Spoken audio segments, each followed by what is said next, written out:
Anytime I cover a video from a YouTuber, you guys know the drill. I would love to give a shout out to the YouTuber in question, just in case they want me to take down my video or anything like that. This is by Chris Williamson. First time I've ever heard of him, but this got recommended to me. Jordan Peterson, are deep thinkers more lonely? Now, I'll definitely have a lot to say about this because unlike the entertainment side and everything that, I do for my videos, even though this is still a, comment reaction video, yeah, what? I won't talk about it too much in depth, but those of you who know my videos know I probably have a lot to say about this, or just a lot of insight to add.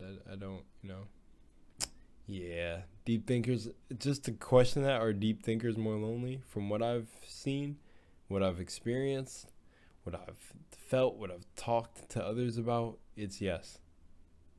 We are. And I don't think it's, I didn't even, I'm not a person who's too big on titles. Also about, there's this weird thing about titles. I don't know if I still have a video on my channel about it. But if they're two separate things, deep thinkers and overthinkers, I think deep thinking can cause overthinking, and I think overthinking can cause you to go too deep. So, the title are deep thinkers. What is technically a deep thinker? I just think you think, and there's just varying levels of going deep or not going too deep. Which, yeah, you can say then there's the deep thinker. You throw on the title, but it's just in a way, everybody's kind of a deep thinker. But let me not get too deep. Let's see what Jordan Peterson, I've never heard of him.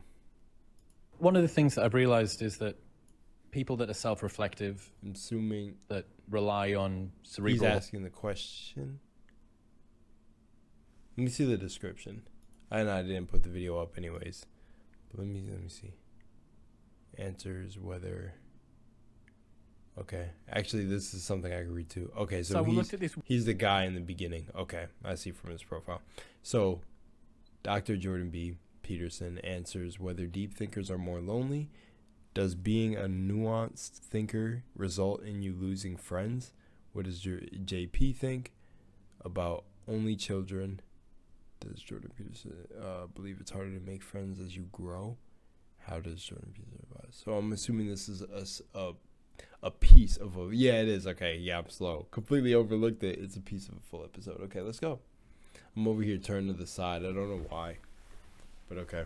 For something pulled me to want to cover this recommendation now. Maybe it's some sort of alignment. One of the things that I've realized is that people that are self-reflective, that rely on cerebral horsepower, that pay attention, that think in a detailed way, the more nuanced that your thinking is, the fewer people are going to be like you, which makes you feel more alone. How do you think people can overcome this? So he's asking, how do you think people can overcome this?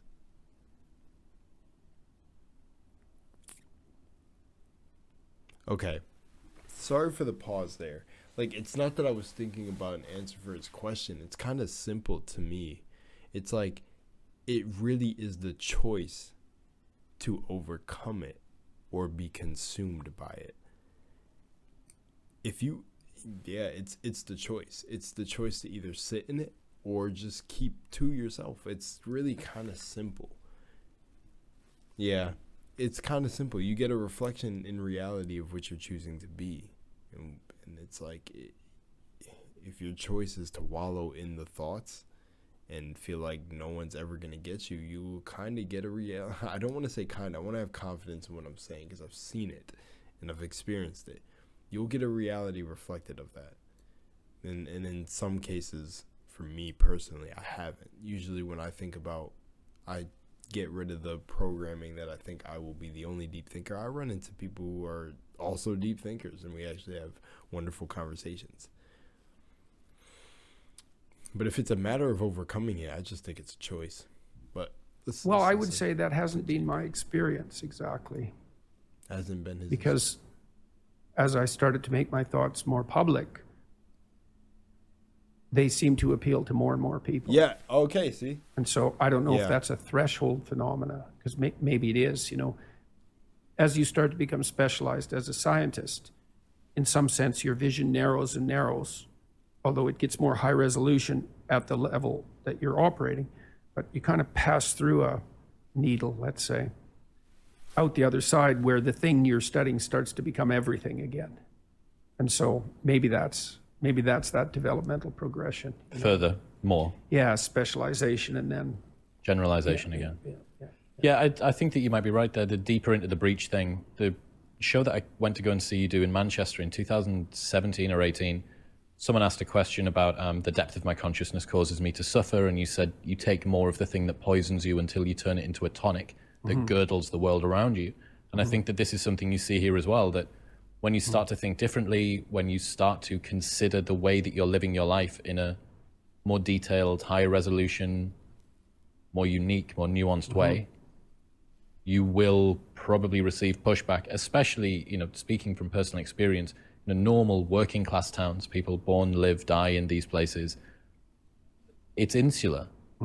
There isn't a huge culture of, especially in the UK, tall poppy syndrome is a huge problem. The biggest difference that I've noticed actually between American people and English people is that American children are told that they can be anything that they want to be. Yeah. They're told that they have blue sky vision, they can achieve whatever they want. And that gives them a lot of confidence. When us Brits, stuffy. Yeah, I don't know what tall poppy syndrome is, but what he was saying is like the depth of my consciousness. That person who asked him, the depth of my consciousness causes me to suffer greatly. That was something I faced.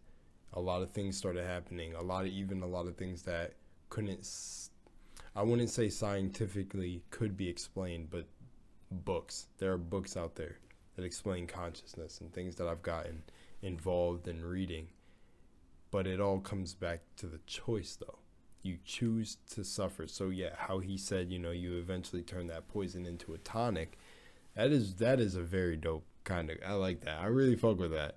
That's a really dope. He turned it into a tonic. But what he said right here is, you know, of course, I know there's so many different perspectives, but that is completely a misconception. In America, we are not told this. If you have the liberty of being told this, then that's great. But that is a misconception, which is okay. It's okay, but no, not every household is like that, actually. There are some families, and actually there's many, then I should say some, that we face a lot of people around us telling us the exact opposite. I've had the great, you know, and I feel like it definitely has something to do with a certain path I chose, where people around me have seen that sort of greatness I strive for, but in a way where it's like, I don't know if I want to get too in depth about my family life, but no, I didn't have people telling me that you could achieve anything you want. I had to discover that on my own, that own self-power. I've felt that with a lot of people I've met. I had a friend whose teacher told him he wasn't going to graduate high school. So, yeah. Stiff upper lip Brits see Americans on TV. It sounds like everyone's had media training because everybody's just so enthused about whatever it is, even if it's a 18-car pileup. And then the equivalent in the UK is that deviating from the norm is very, very, very quickly mocked. And there's a lot of that in Canada too. Tall poppy syndrome, it's a big deal. Now, Wow. The Japanese have that saying too, except it's the nail that sticks up above all the rest is the first one to be struck down by the hammer. Ooh, And there's some truth in that too. There's some truth in that, but that's a fact. Whoa, that's sick. That's a crazy quote. some I like it. and all are Simple, very but- different words. when you roll the clock forward, what you end up with is American children that then become adults who look around at the world and say, well, hang on, this wasn't what I was promised. I was told that I could be anything that I wanted to be. I was told that I could have anything that I wanted to there's have. a difference between you can earn everything that is earnable and you deserve everything there is. So that message can become what you say, it can become misinterpreted in a narcissistic manner. And I think that has happened to some degree, especially as people have had fewer and fewer children. You know, Jonathan Haidt and Luke Yanoff talk about the coddling of the American mind, and they think about that in large part as a consequence of an ideological transformation. And some of that's true, but it's also useful to look at more fundamental phenomena. People have children when they're a lot older. They have way fewer children.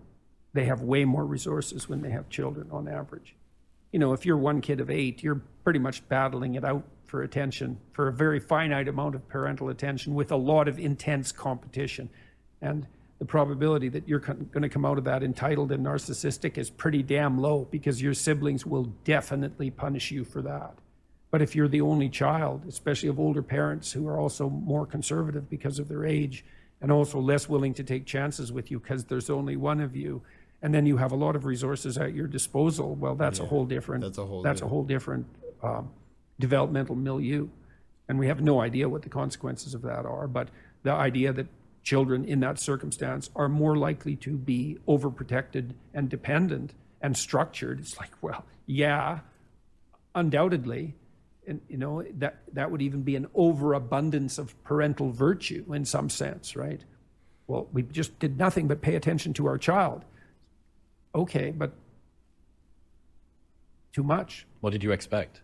Yeah. It's so strange because I'm an only child, right? And all of the, well, maybe my friends might say differently, but a lot of the commonly held presumptions around only children, and I have a couple of friends who are as well, and I don't know whether it's where we're from, that the northeast of the UK is very spit and sawdust, it's salt of the earth people, it's... I want to hear what he says. I really am enjoying you know, this. Holy grab shit. your bootstraps and your boots and start pulling.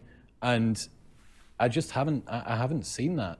What is it through your clinical practice? Would there This common... might not be a primarily working class phenomena, you know, the coddled mind phenomena. That could easily be a middle class and upper phenomena. Is there something, was there a common trend, or from your reading have you found that only children tend to be one way or another? No. So you just get huge variance in them as well? I don't know the answer to that at the level of individual psychological data. There might be a literature. I'm not aware of it. That, for me, that was more a response to Haidt's book on the coddled mind. I thought, okay, fair enough. Coddling of the American mind. What's driving this? It's not just ideas. It's a huge demographic switch. It's a huge transformation in the way we raise children. Yeah. We're 10 years older when we have our children now. That's a lot older. You know, when you're 18 and you have a kid, you're still a kid. And that there's some wildness that's perhaps not so good about that. But there's also perhaps a higher proclivity to go off and live your own life. And then, you know, how much should your children be left on their own? Answer is as much as they can tolerate. And how much is that? Well, yeah, you find out with each child. But it's certainly possible to not deprive your child enough. What's happening, people? If you enjoyed that, then press here for the full unedited episode.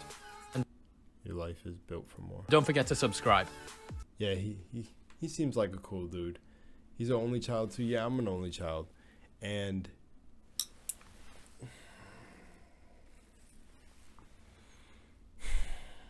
dude, it's hard to speak from individual, like,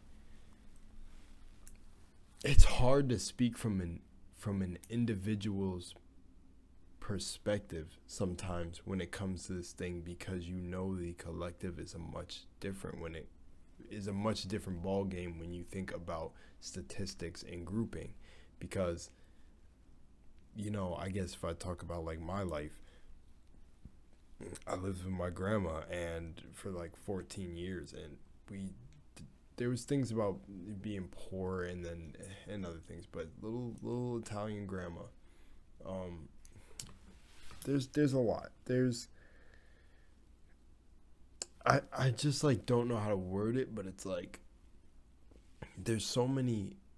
There's a war on excellence. That's like the title, like not the title, but like I like how that's on the thumbnail.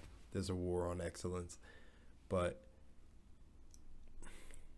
they kind of went, okay, so if this is like a clip from the podcast, well, yeah, it's a section of the podcast. I keep like separating that. But what I mean is, they didn't stay too much on the topic of Are Deep Thinkers More Lonely, but I totally relate to that, and especially if it's in a podcast fashion. I said this about if I ever were to start a podcast or to do something like that, because one of my main ideas was to get people, start actually trying to reach people to have a sort of podcasting like this, because I would love to do something along the lines similar, but not actually do it. I enjoy what I'm doing now, but to go to that, Are Deep Thinkers More Lonely, and then they got into, how people were raised.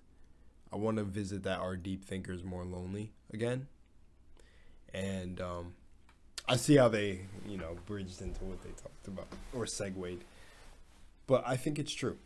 I think deep thinkers are more lonely. One, because it's like yes and no. I'm someone who's just like really in the middle all the time. It's like no, because how JP said, I don't know, he probably doesn't like that. Mr. Peterson, that feels weird too. How Jordan, I'll just say Jordan. How Jordan said, I don't know him on a first name basis. Damn, I feel that just like programming. I just want to respect. As Mr. Peterson said, Mr. P. He said that when he opened his mind to the public and shared his thoughts, he's seen that was actually the opposite. And that's exactly what I found out too. As I started to make my videos on a previous channel, I thought I would be completely lonely.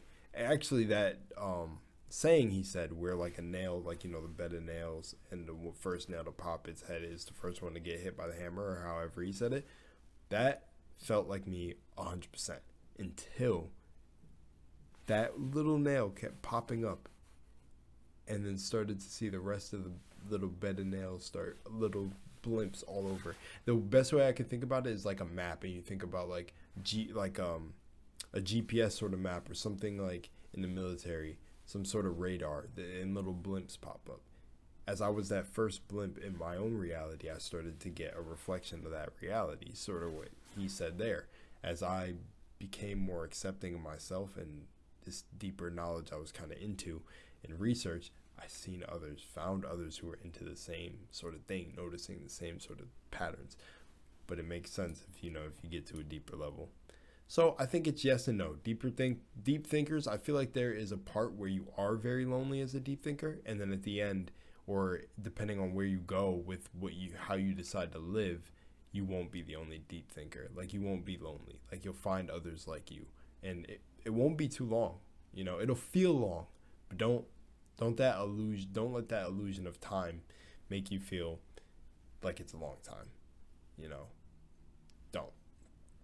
Because when you arrive at that moment, whatever it is for you, you'll most likely feel that like it hasn't been a long time. Maybe I don't know how aware of that feeling you feel, but I notice when I don't think about the time, it passes.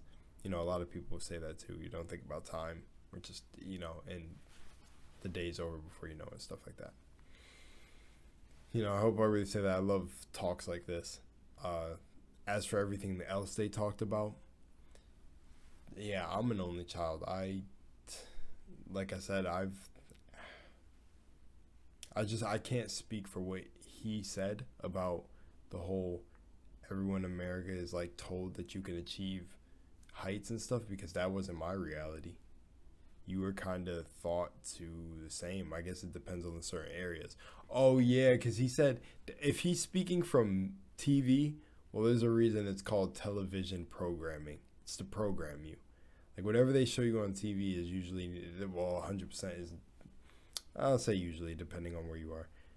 It's all programming nonetheless, but you're going to see certain things that they push that is not in these little areas. Shit, like, originally I'm from a town where like 2 people came out of it that are huge, and certain people who've came out of it don't even like to rep that this is a place that they're from. Like, and also, yeah, there's weird things about this place that maybe I tell in the story time, but I don't want this video to drag on. But yeah, that's a misconception. But again, I won't hold it against him because we all have different perspectives on things. But I hope that sheds some light if he ever sees this. That no, that's not a thing we're fed here. If you have the like, you know, it's also not a bad thing. You know, it almost gives you more fire to set that mentality yourself, because if controlled, it could get you to a certain spot in your life. But if out of hand, yeah, the whole narcissistic thing that we're talking about can be pretty bad. But yeah, hope you enjoyed. Much love in Moonlight, and I'll see you in the next one. Peace.